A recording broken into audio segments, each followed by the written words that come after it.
Welcome to Yosh Tutors once again.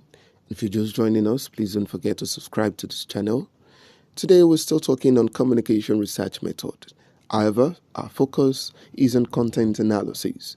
It is a systematic approach to the study of media messages. Content analysis is a quantitative, objective, and systematic research technique.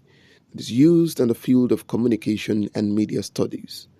It is primarily concerned with the analysis of the manifest content of communication, that is, the visible and countable components of media texts. The classical definition by Berelson describes content analysis as a research technique for the objective, systematic, and quantitative description of the manifest contents of communication.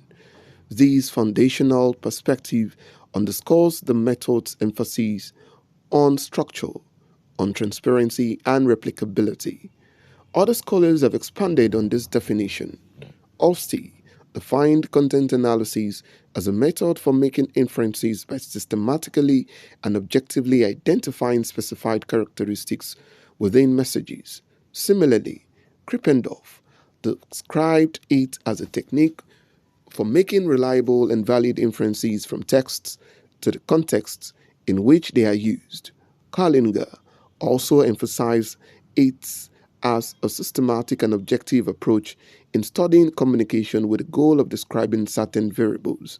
From these definitions, several key characteristics of content analysis can be identified. First, it is systematic, meaning it adheres to a set of rules that ensure consistency and replicability throughout the research process. Second, it is objective, allowing researchers to assign data to categories without bias, relying on transparent coding schemes rather than subjective interpretation.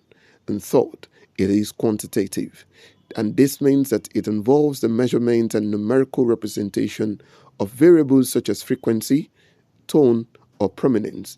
Lastly, content analysis is focused on the manifest content of communication, that is, what is explicitly stated in the media text is observed and context analyzed. So content analysis has distinct advantages. It is widely regarded as an objective method due to its transparency and due to its transparent coding and sampling procedures that can be replicated by other researchers. It is also unobtrusive since it analyzes existing text or media without the need for direct interaction with participants. Furthermore, content analysis is flexible, that is, it is capable of being applied to a wide range of media forms and is particularly suited for longitudinal studies, allowing researchers to examine changes in media content over time. Despite its strength, content analysis also has limitations. The method is often described as time-consuming, tedious, or labor-intensive, especially when creating coding schemes that must be both exhaustive and mutually exclusive. So designing a reliable coding scheme that accommodates nuanced interpretation can be difficult. Additionally, content analysis is not well suited for answering questions of causality or explaining the reason behind certain content patterns, as it focuses more on description than on explanation. So content analysis is particularly popular among communication scholars, but is less commonly used in the natural sciences, where experimental and survey methods are preferred. One of its strengths lies in its capacity to reduce bias that might arise when dealing with human subjects. For instance, in grading student examination scripts, markers follow a predefined marking guide, an example of content analysis in practice, where content is objectively evaluated based on predetermined criteria.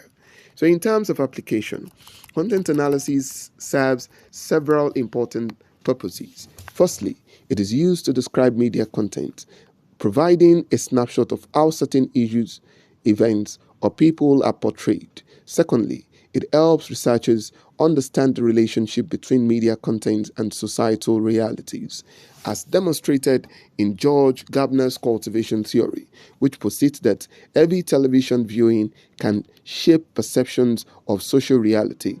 Thirdly, content analysis is used to examine media representation, including how various social groups such as women or ethnic minorities are depicted in the media.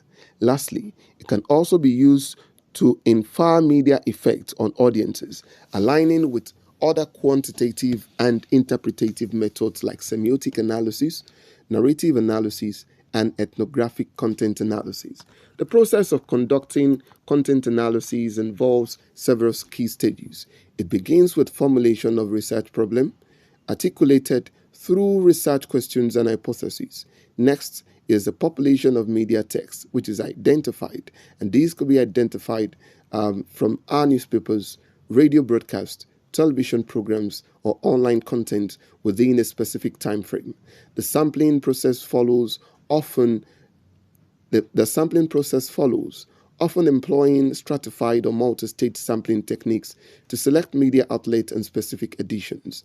For example, newspapers may be sampled across Nigeria's geopolitical zones, with editions selected based on the date of frequency. The next stage involves defining the unit of analysis, which refers to the specific elements of the content to be examined, such as headlines, images, story tone, or airtime in a broadcast. The construction of categories follows, wherein the researcher identifies the key variables and classifies them into measurable categories.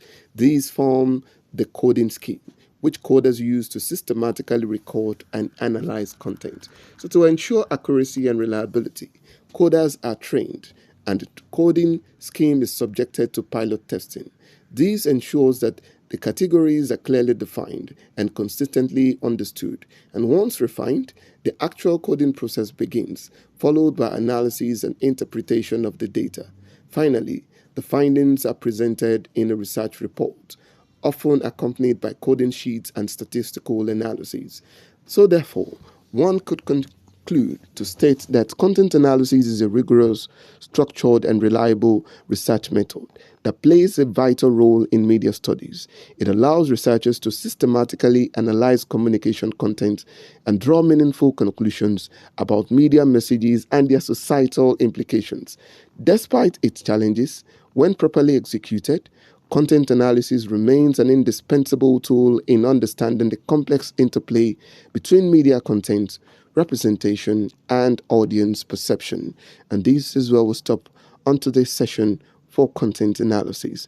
Join us next to look at the topic Training of Coders, Coding, and Analysis in Content Analysis Research. Please don't forget to subscribe and follow more on this platform. Thank you.